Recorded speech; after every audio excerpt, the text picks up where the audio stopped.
Hi, I'm Charlotte. My 8-year-old came home in tears one Friday, clutching a manila envelope that shattered my sense of normalcy. Inside were what appeared to be official hospital documents, birth records stamped and signed, that proved she wasn't really our child. The source? Her grandmother, Diana, whose obsession with control had reached a terrifying new level. Emma burst through the door, her face streaked with tears, her backpack dragging behind her. "Mommy, why did you lie to me?" she choked out, clutching the envelope to her chest. "What are you talking about, sweetheart?" I asked, kneeling to her level. She backed away from my outstretched arms and thrust the papers at me. "Grandma said I'm not really your daughter. She showed me these papers. She said my real mommy didn't want me, so you pretended I was yours." My breath caught as I flipped through the documents. They looked disturbingly real, complete with hospital letterhead, official seals, and even my husband Mark's signature. But they were lies. Every detail of Emma's birth was burned into my memory. 27 grueling hours of labor, the first moment I held her, her perfect little nose that looked just like mine, and Mark's dimples when she smiled. "Emma, listen to me," I said firmly, though my voice trembled.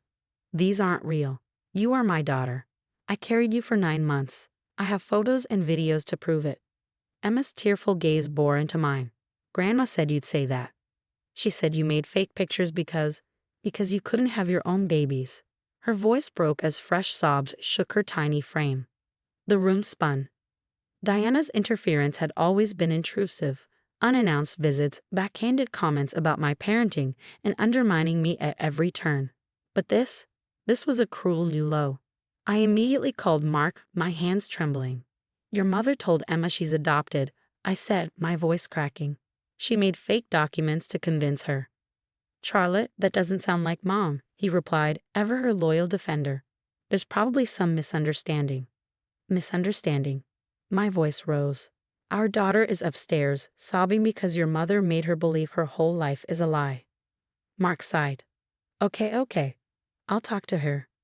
"No," I interrupted. "You don't talk to her. You handle this. Because if you don't, I will." When Diana picked up the phone, her syrupy sweet tone made my stomach churn. "Charlotte, dear."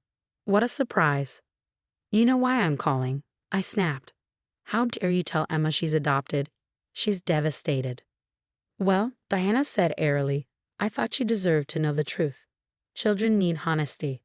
"Honesty?" I cut her off. "You forged documents and traumatized an 8-year-old. This isn't honesty, it's manipulation." Her tone sharpened. "Charlotte, if you're going to be hysterical, perhaps we should wait for Mark to discuss this. He understands the importance of transparency." I hung up before I could say something I'd regret. Mark walked in just as Emma emerged from her room, clutching her stuffed rabbit. Her eyes, red and puffy, searched his face. "Daddy, is it true? Am I really not Mommy's?" Mark knelt beside her, guilt and disbelief flickering across his face. "No, sweetheart. Mommy is your real mom. You grew in her tummy. We have pictures to prove it." "But Grandma showed me papers," Emma whispered. Mark glanced at me, and I handed him the fake documents. He stared at them for a moment before his jaw tightened. "These are fake, Emma. Grandma lied to you." "Why would she lie?" Emma whimpered, her tears starting again. I wrapped my arms around her, and this time she didn't pull away. "Sometimes people do bad things because they're hurting inside," I said softly. "But that doesn't make it okay." Mark's expression darkened as he pulled out his phone. When Diana answered, he didn't waste time. "Mom, what were you thinking? You lied to Emma. You forged documents." "Mark, darling," she began, her tone saccharine. "I was protecting my granddaughter. Charlotte's too busy with her career to be a proper mother." "Stop," Mark said, his voice low and firm. "Emma is a child, not a pawn in your games. Until you can take responsibility for what you've done, you're not welcome near her or us." "You're choosing her over your own mother?" Diana hissed. "I'm choosing my daughter," Mark replied. "Goodbye, Mom." That night, I sat with Emma, scrolling through photos of her birth, her first steps, and the moment we brought her home. She fell asleep clutching my hand, her little rabbit tucked under her arm. Mark watched us from the doorway, regret etched on his face. "I'm sorry," he whispered as we left Emma's room. "I should have seen this coming." "We'll get through it," I said. But no more defending her. Emma comes first. He nodded, pulling me into his arms. Always. But as I lay in bed, my mind raced. Diana wouldn't give up so easily. This wasn't over, not by a long shot. And I needed to be ready for whatever came next. The next morning, we didn't waste any time. Mark called a family attorney while I reached out to a child therapist for Emma. She needed help processing everything Diana had done, and we needed to ensure she felt safe and loved. As I packed Emma's lunch, she hovered near me, her bunny clutched in one hand. "Mommy, are you and Daddy going to make Grandma stop?"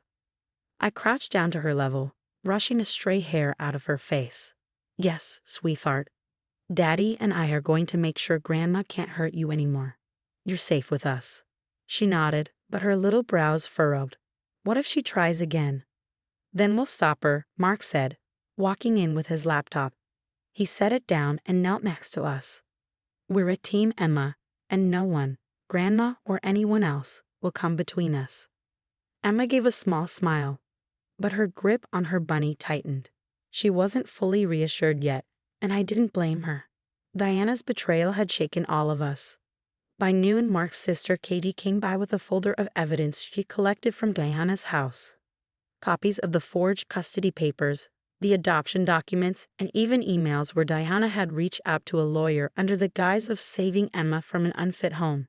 It was chilling how far she'd gone to execute her plan.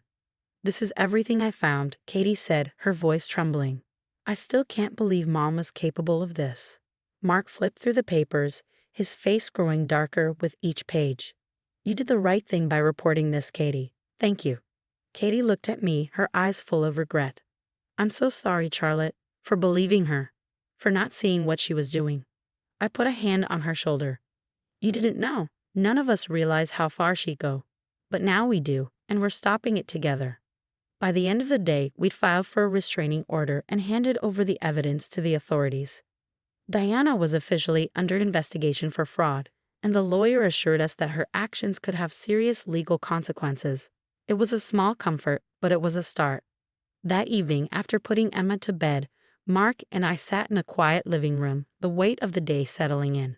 "I should have stopped this sooner," he said, his voice heavy with guilt. "I kept making excuses for her because she's my mom. I didn't see how much damage she was doing."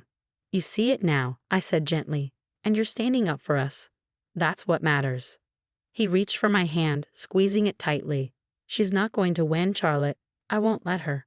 But even with the restraining order in place, I couldn't shake the feeling that Diana wasn't done. Her parting message echoed in my mind. A mother's love knows no bounds. It wasn't love driving her, though. It was control, and she'd shown she was willing to do anything to get it. The days that followed were a blur of therapy sessions for Emma, lawyer meetings, and check-ins with the police. Emma was slowly starting to trust us again, but the hurt Diana had caused wouldn't fade overnight. Then, 1 week later, the police called. They'd found more forged documents in Diana's home, this time involving not just Emma, but other family members and acquaintances she tried to manipulate over the years. Her pattern of control and deceit ran deeper than any of us had imagined.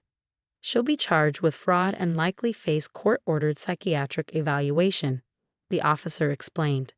"Her behavior suggests deep psychological issues, but the courts will decide how to proceed." When I hung up, I felt a strange mix of relief and sadness.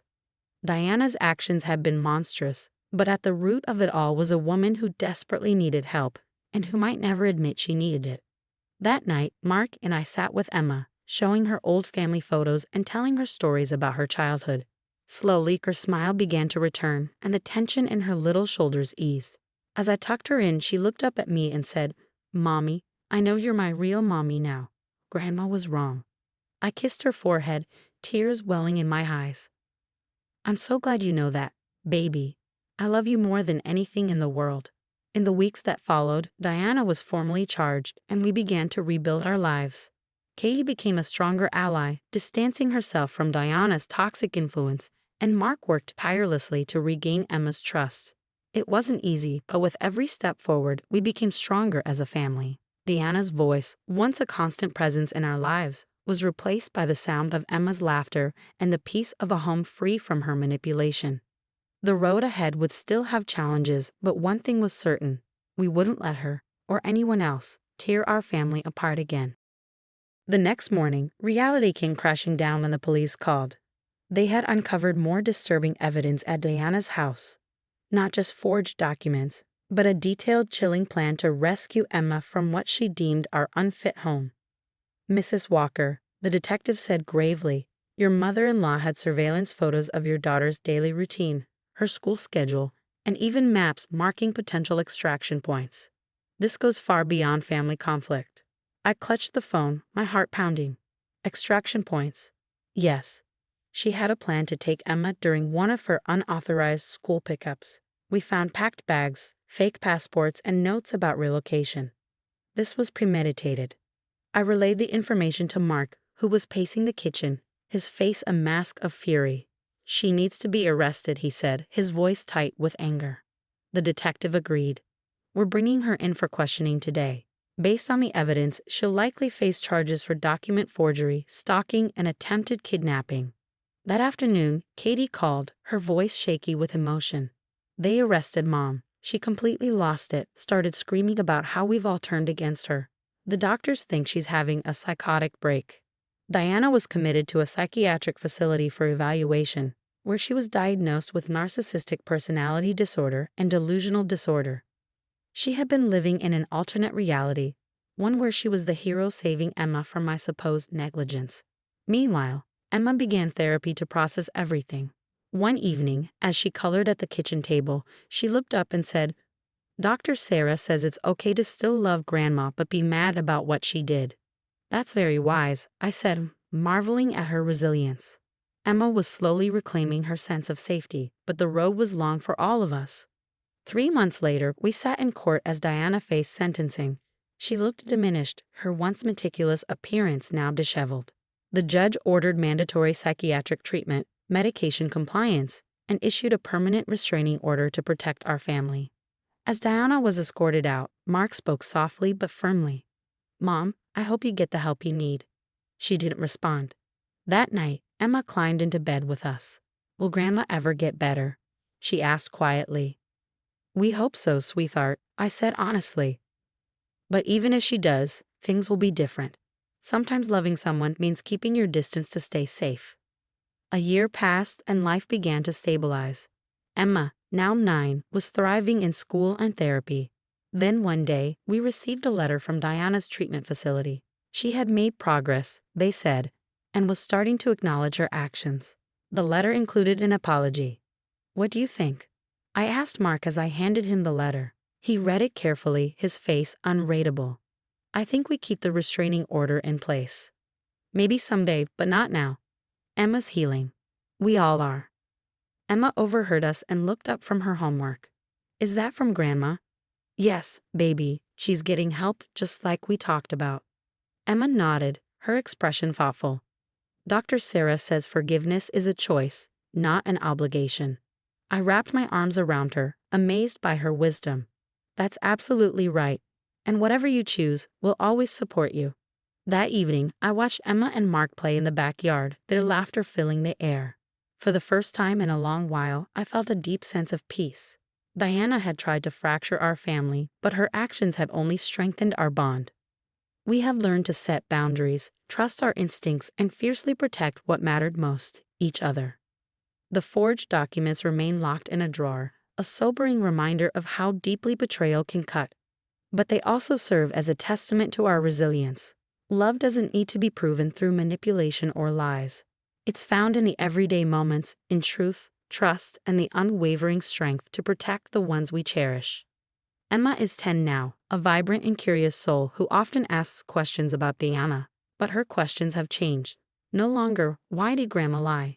But instead, how can I make sure I never hurt someone like that? And that's how I know we're going to be okay.